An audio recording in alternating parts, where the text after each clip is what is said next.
Hola a todos. Bueno, hoy toca el desencriptado del mes, de la actualidad. Pues nada, empezaremos con el COVID-19. Eh, Visto lo visto, parece que la cosa se está acabando, ¿no? Parece que estamos ya encarando un poquito el final de la crisis, al menos eso parece. Esperemos que no haya ningún rebrote importante ni nada por el estilo. Al final podemos ya casi empezar a hacer conclusiones, aunque con prudencia, evidentemente, pero bueno, ¿qué podemos concluir de lo que hemos vivido estos últimos 3 meses? Pues bueno, que al final, digamos, pues ni pepita ni pepón, ¿no? Ni era tan letal como lo pintaban al principio, bueno, no al principio del todo, cuando ya la cosa quedó clara que era algo más peligroso que una gripe normal o que cualquier otra incidencia normal sanitaria. Ni era tan letal, digo, ni era tan flojo como lo pintaban al principio del todo. Es decir, cuando por lo visto aún no interesaba confinar a la gente ni digamos, alarmarnos, pues al principio parecía que era una gripe común, normal, que no era muy peligroso. Y al final resultó que, que el bicho pues era más peligroso de como lo pintaban al principio, pero luego pasaron a pintárnoslos como algo súper letal, con un 10, 11, 12% de letalidad, y al final pues se quedó en algo pues que ni pepita ni pepón, como siempre la realidad está un poquito más en el medio, ¿no? Ni era tan letal ni era tan flojo, era una cosa más peligrosa que una gripe normal, incluso que una gripe A, pero no tan peligrosa como el ébola, por ejemplo, ¿no? Por poner un ejemplo así de actualidad. Lo que sí ha sido bochornoso ha sido la gestión. La gestión ha sido bochornosa, pero no solamente aquí en España, también en Italia, también en Francia, que son los países más parecidos donde más nos podemos reflejar, ¿no? Tanto en número de habitantes como en extensión territorial, ¿no? Porque todos los demás ejemplos me valen y no me valen, porque Suecia, Dinamarca, todo eso son, o sea, muchísimos, son territorios muchísimo menos poblados. Por lo tanto, digamos, si han hecho una gestión diferente, pues es porque han podido hacer una gestión diferente, ¿no? Por la extensión de su población, por cómo está repartida en el país, etcétera, ¿no? Y por el tamaño del país, en el caso de Dinamarca, ¿no? Evidentemente, en países mucho más grandes como España, como Italia, mucho más complejos, con islas, etcétera, pues, o Francia, pues se complica todo mucho más, ¿no? Pero de todas formas, a pesar de las complicaciones, la gestión ha sido bastante nefasta en los tres casos, ¿no? Además, yo he ido siguiendo, porque tengo la suerte de hablar los tres idiomas, he ido siguiendo en el idioma original de cada país el acontecimiento, y la verdad es que han sido prácticamente calcados. Han sido prácticamente calcados la gestión y igual de mala, ¿no? Con las mascarillas, los tres países han hecho exactamente el mismo jueguecito. Primero decirnos que no servían, porque simplemente no habían. Les pilló con el culo al aire, no había mascarilla para todo, entonces las pocas que había tenían que ser para los médicos y policías, etcétera, normal. Pero lo podrían haber dicho así de claro, es decir, en vez de decirlo de la manera que no lo han dicho de una forma tan infantil y engañándonos y chorradas, ¿no? Luego ha resultado que era imprescindible la mascarilla cuando ya había, cuando habían conseguido por fin mascarillas para todos, pues bueno, ahora resulta que era imprescindible. Bah, una gestión nefasta, realmente muy mala, en definitiva, ¿no? El tema de la Irene Montero, que ahora ha saltado a la palestra, pero ya lleva coleándolo el 8M, yo creo que, a ver, en definitiva y resumiéndolo, está claro que cuando hicieron el 8M ya sabían de que era un bicho más peligroso de lo normal, lo tenían muy claro y eso no se puede esconder, es una tontería esconderlo. Ahora bien, lo que están utilizando los adversarios, digamos, políticos, diciendo que por culpa del 8M se ha contagiado toda España, hombre, tampoco. Es decir, ni Pepita ni Pepón, lo de siempre. La realidad está donde está. Es decir, que ocultaron hasta que pasó el 8M eh, la gravedad de la situación, sí. Que querían hacer el 8M sí o sí, sí. Que el 8M ha provocado todo, no. A ver, la cosa está en el medio, es decir, no le vamos a quitar nunca la culpa que han tenido de ocultar la gravedad para hacer el puñetero 8M sí o sí, porque además ha sido una bomba biológica y ha provocado muchos contagios, está clarísimo. Pero poner toda la culpa en el 8M tampoco. Es decir, porque ha habido muchos matices, muchas cosas y que les disculpan, digamos, ¿no? De alguna forma. Entonces, ni pepita ni pepón. Que el discurso de la Irene Montero el día 9, cuando la pillaron ahí en la grabación, es lamentable. Sí, lamentable por varios aspectos, ¿no? Cuando dice que no lo va a decir, táctica política pura y dura, o sea, la verdad, que le den por culo, pero bueno, como la política se ha convertido en una especie de guerra infantil, pues se puede, digamos, admitir en el sentido que seguro que sus adversarios hacen exactamente lo mismo. Luego, el tema, la frase que a mí me parece más importante y más lamentable de todo lo que dijo, si no recuerdo mal, hay un momento que digamos, de alguna forma, deja claro, ¿no? Deja claro que por encima de todo está la ideología. Cuando dice, por ejemplo, es que claro, si paramos esto, si hubiera parado esto por el COVID, claro, ni ministerio ni nada, ya para eso cerremos el Ministerio de Igualdad o el ministerio, no sé qué ministerio tiene al frente. Algo de igualdad de la mujer o algo así. Ahí es donde ahí es donde hay que incidir, no en la frase esa que dijo de anterior, digamos, de lo que se está fijando los medios de comunicación, ¿no? Que no lo voy a decir, que no sé qué, no sé cuánta, porque eso es una tontería, o sea, una chorrada, una táctica infantil, todo lo que tú quieras, pero como la política de hoy en día se ha convertido en algo infantil y algo totalmente absurdo, pues entra dentro del juego normal. Lo que a mí me parece lamentable es esto, es decir que si quitaban el 8M y la, y la manifestación, que ya para qué seguir con el ministerio, ¿no? Para eso ya lo cerramos, ¿no? Ahí es donde se ve que se crean chiringuitos con las ideologías, ahí, en esa frase.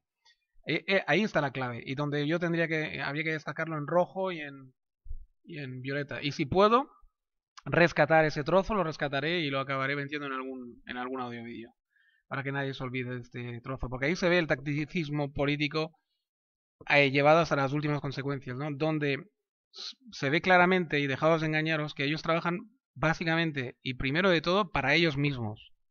Luego está la población, luego está si se puede hacer algo bueno para los demás, pero primero de todo se hace algo bueno para mí, o sea, para ellos. Y cuando crean ese chiringuito de la igualdad de la mujer y de todo esto, están creando un chiringuito para vivir ellos. Ella y un montón de colaboradoras y un montón de gente que ha metido a dedo, etcétera, etcétera, que tienen un sueldo gracias al ministerio este. Eso es lo primero. Luego está que si el ministerio sirve para algo bueno, pues bien será. Pero primero de todo es un chiringuito. Y en esa frase lo resume perfectamente. Bien, vamos a seguir con la actualidad. Otra cosa muy sangrante que acaba de petar hace poco, el tema Trump y el tema del racial que se está otra vez, una vez más en Estados Unidos, pues se ha puesto de manifiesto con el asesinato del policía a este hombre, pisándole el cuello, porque es un asesinato, no tiene otro nombre. Y todo eso ha hecho explotar otra vez el tema latente que hay siempre en Estados Unidos, racial contra la raza negra, ¿no? Digamos, básicamente, de los que viven ahí en Estados Unidos. Este tema, más que un tema racial de racismo puro, como podía ser, por ejemplo, el racismo que practicaron los alemanes contra los judíos, etcétera, y contra todo tipo de, digamos, minoridades o minoritarios o grupos minoritarios que hubieran en Alemania en los años 30. Más que un tema racial puro, aquí estamos hablando de algo de clases, es decir, es un conflicto de clases, un conflicto que tiene un cariz más bien económico, más bien, digamos, de clase social, ¿vale? Para que nos entendamos, la raza negra en Estados Unidos, es decir, las personas de color en Estados Unidos, eh, vienen con un bagaje, digamos, muy malo, ¿no? Porque empezaron muy mal, porque fueron traídos como esclavos, eso no hay que olvidarlo, por los ingleses, básicamente, que cuando empezaron a tomar el control de América del Norte. Y claro, ¿qué ocurrió con esto? Que cuando tú cuando tú empiezas así, digamos, con una minoría que ya viene para servir a amos y ser esclavos, y esto duró en Estados Unidos además hasta muy avanzado el siglo XX, diría yo, incluso, aunque oficialmente está abolido desde mucho antes, pero da igual, eso siguió hasta bien avanzado el siglo XX, porque hasta los años 60 en los estados del sur de Estados Unidos siguió la segregación racial, es decir, había lavabos para negros, lavabos para blancos, etc. Entonces esto se ha convertido Ahora, oficialmente un negro en Estados Unidos puede medrar y llegar hasta donde quiera. La prueba la hemos tenido con Obama y la prueba, digamos, definitiva. Y luego, pues la tenemos con muchísimos deportistas, cantantes, etcétera, etcétera, que han llegado a la cima de donde se puede llegar a Estados Unidos, a ganar todo el dinero que se puede llegar, etcétera, etcétera. Entonces, un tema racial no es. Porque si realmente Estados Unidos en su mayoría fuera un país racista de verdad, los negros estarían todavía segregados y no podrían haber llegado en ningún caso a ningún puesto de relevante en la sociedad, ¿no? Cosa que no es así. Por lo tanto, digamos, es un problema más bien de que ellos hacen un papel parecido, salvando todas las distancias. A mí me recuerda mucho al papel que están haciendo los de origen magrebí en Francia. Es decir, se han reunido en especies de guetos en todas las grandes ciudades de Estados Unidos, menos quizás en Nueva York y Los Ángeles, quizás un poco menos, etcétera, San Francisco, las ciudades, digamos, más europeas de Estados Unidos, quizás no tanto, pero en todo el resto de Estados Unidos están reunidos como una especie de guetos, guetos de pobreza, básicamente, de la cual no salen, ¿no? Están en un círculo vicioso de la cual no salen, porque primero de todo, cuando ya naces negro en Estados Unidos, ya naces con el peso de haber sido un nieto de esclavos o un bisnieto de esclavos, de tal y cual. Luego está el peso por lo tanto, ya vas con un sentimiento de inferioridad. Luego está un tema comunitario, ¿no? Ya perteneces a los negros de tu barrio, ¿no? Porque como nacen en barrios negros, tienen esa manía muy inglesa en Estados Unidos de racializar los barrios y de esa manía comunitaria, digamos, de reagrupar, digamos, por razas prácticamente las ciudades, que es una manía que ha quedado menos de las grandes ciudades europeizadas, como digo, el este de Estados Unidos, Nueva York, Boston, a lo mejor, etcétera. Todo lo demás de Estados Unidos funciona de esa manera. Y entonces, claro, ¿qué ocurre con esto? Pues que uno nace ya negro, con ese peso, ¿no? Luego nace en un entorno en el cual pertenece digamos, hay una especie de mezcla, además que el posmodernismo, la posmodernidad ha venido a liarlo todo, porque resulta que, digamos, que ya tienes que demostrar de alguna forma cuando eres negro en Estados Unidos y naces negro, pues esto, que digamos, quieres reparar, ya dejar bien claro que ya no eres esclavo o nieto de esclavo, que eres libre. Luego hay que dejar bien claro, eso sí, que defiendes a tu comunidad y que perteneces a tu comunidad. O sea, no te puedes integrar a los blancos porque si no eres un vendido. Hay toda una serie de cosas que hacen que al final el hombre negro en Estados Unidos pues está como casi condenado a nacer y morir en su barrio y a pertenecer a bandas y con todo lo que supone esto, ¿no? Economía sumergida, etcétera, etcétera.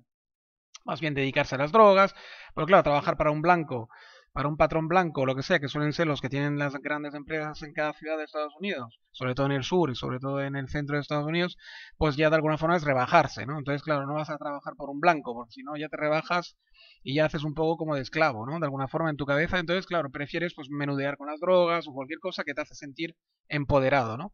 Como que trabajas para ti mismo o para otros hermanos negros, ¿no? Es un problema, por lo tanto, mucho más profundo de lo que nos pintan en la tele y tal y cual. No, no es tan simple. No hay un racialismo en Estados Unidos, no hay un problema racial, no hay un problema de odio al negro, sino que hay un problema de que el negro se automargina, de que el negro, digamos, de alguna forma tiene muchos problemas para integrarse. Y no digo que no existan blancos, racistas, etcétera, que los hay, pero son una minoría, como en todas partes, no son una mayoría. Hay mucho racismo, sobre todo en el sur de Estados Unidos, pero en el centro, en el norte, en el este, en el oeste, no hay tanto racismo, ¿no? Básicamente está concentrado en Texas, Mississippi, en algunos antiguos, digamos, latifundios blancos, ¿no? Pero aparte de esto, ya le digo que no es un problema racial, es un problema básicamente, digamos, de integración. Como ocurre con los magrebíes en Francia, ¿eh? Ocurre exactamente lo mismo. Tienen ese complejo también de haber venido a Francia por la pobreza de su país, de haber sido una ex colonia francesa.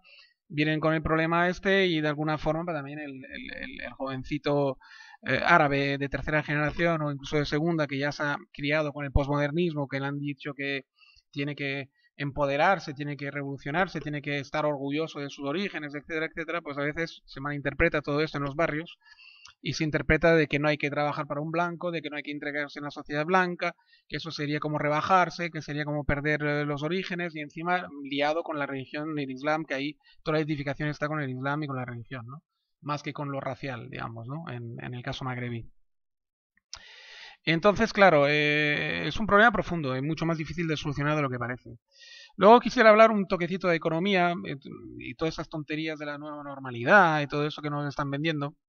A ver, esto se supone que ha sido un stop and go, es decir, eso se ha parado porque estábamos confinados y cuando dejamos de estar confinados pues vuelve la normalidad, el trabajo, etcétera, etcétera. No entiendo qué es lo que no quieren vender últimamente, eh, porque digamos, sí, pasa de forma muy brusca de un tema al otro, ya lo sé, pero es que veía que el tiempo que me he marcado se estaba acabando y entonces quiero abreviar. El tema de la economía y el tema digamos, todas esas tonterías que utilizan nueva normalidad y todo esto, no acabo de entender por qué hacen. Yo me imagino que es algo como las mascarillas. Nos toman como tontos, como niños, y no nos dicen las cosas claras. Es decir, vamos a ver. Se ha parado todo para salvar pues, el tema sanitario. Me parece muy bien. Hemos hecho un confinamiento brutal, tal y cual. Esto evidentemente afecta a la economía, está clarísimo. Hay muchas empresas, muchas pymes que no van a poder volver a abrir o no van a poder volver a levantarse. Pero hay otras muchas que sí. Es decir, hay otras muchas pymes que simplemente se ha parado, había un montón de cosas pendientes, se vuelve a abrir, se terminan las cosas pendientes y se intentan hacer cosas nuevas. Y lo normal es que siga todo más o menos normal, con unas pérdidas económicas de facturación, evidentemente, graves, pero no insuperables. Si eres una empresa medianamente saneada y que no tenías demasiadas enganchadas ni demasiadas historias, pues puedes seguir normal. Es decir, que la mayoría de las pymes que no se dedican a la hostelería, hago ese matiz importante, van a seguir normal y corriente sin demasiadas trabas, en principio.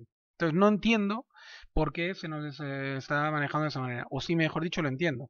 Porque probablemente todo ese parón y toda esta historia del COVID se va a aprovechar para hacer reajustes brutales que estaban pendientes desde la crisis del 2008. Es decir, esto de la Nissan no es más que la punta del iceberg. Yo me imagino que hay que hacer un reajuste brutal en la economía, a nivel bancario, a nivel de empresas grandes, me refiero de grandes compañías, de grandes bancos, de grandes tal. Quedó pendiente de sanear toda una serie de historias, porque ahí hay muchísimo dinero, digamos, imprimido a lo tonto para salvar la situación, que ahora se tiene que reajustar. Es decir, poco a poco lo que tenemos que tener claro es que la economía real va a tener que volver a tomar el mando. La economía real es mucho más pequeña que la economía que tenemos hoy en día, que es una economía hinchada, falsa. Es decir, lo que es una burbuja es la economía en sí.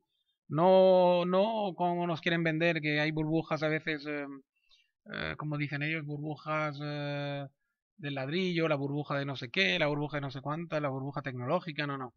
La burbuja es mucho más grande. La burbuja es de la economía entera. Es decir, lo que es una burbuja es la economía capitalista en su enteritud, prácticamente, ¿no? Y ese es el gran problema que tenemos, ¿no? Que lo que se ha imprimido demasiados billetes, tanto los bancos centrales de Estados Unidos como los bancos centrales europeos, y estamos viviendo con una economía prácticamente falsa. Es decir, hay muchísimos millones de euros y de dólares que están ahí imprimidos, pero que no están respaldados por nada real, ni ninguna empresa real, ni el oro, ni nada. Es decir, por lo tanto, digamos, ese reajuste era necesario, estaba pendiente desde hace mucho tiempo y creo que el COVID es el que les va a permitir, el que les ha dado la puerta para poder hacer todo tipo de reajustes que estaban pendientes, ¿no? Y eso es lo que nos están advirtiendo de forma infantil y de forma tapada a lo tonto, ¿no? Nos quieren advertir de que vienen putas, de que vienen probablemente otra vez, tipo 2008-2009, un reajuste brutal, que hay muchas familias y muchas empresas que van a tener que cerrar y muchas familias que la van a pasar mal durante pues, 2-3 años otra vez, y después del reajuste probablemente volveremos a una economía más real, más constreñida, pero mucho más real y mucho más sólida, por lo tanto, y que volverá un poquito toda la normalidad y volveremos a trabajar y tal y cual. Probablemente con números mucho más reales en todos los sentidos, precios de las casas más reales, precios de todos los objetos más reales y una economía mucho más real, que la realidad siempre es intermedia, es decir, o sea, la realidad real de la economía probablemente es una cosa pues ni tan dramática como la quieren pintar algunos economistas también, adictos al drama, como el niño Becerra y toda esta gente, ni es tan bollante como lo quieren pintar los que defienden la actualidad, ¿no? Digamos, el funcionamiento actual. Es una cosa pues mucho más normal, probablemente mucho más parecido a lo que vivimos pues, en los años 90, ¿vale? Sin ir más lejos. Bueno, pues nada, les despido a todos, agradecer a los nuevos suscriptores, que veo que esta semana sí que han venido unos cuantos nuevos. Y espero que por lo que falta hagáis un esfuerzo y me metáis ya en los 300. Y no olvidaros de dejar comentarios en la casilla de comentarios, que hace tiempo que está un poquito desierto esto. Venga, un saludo a todos, un abrazo y hasta la próxima. Chao, chao.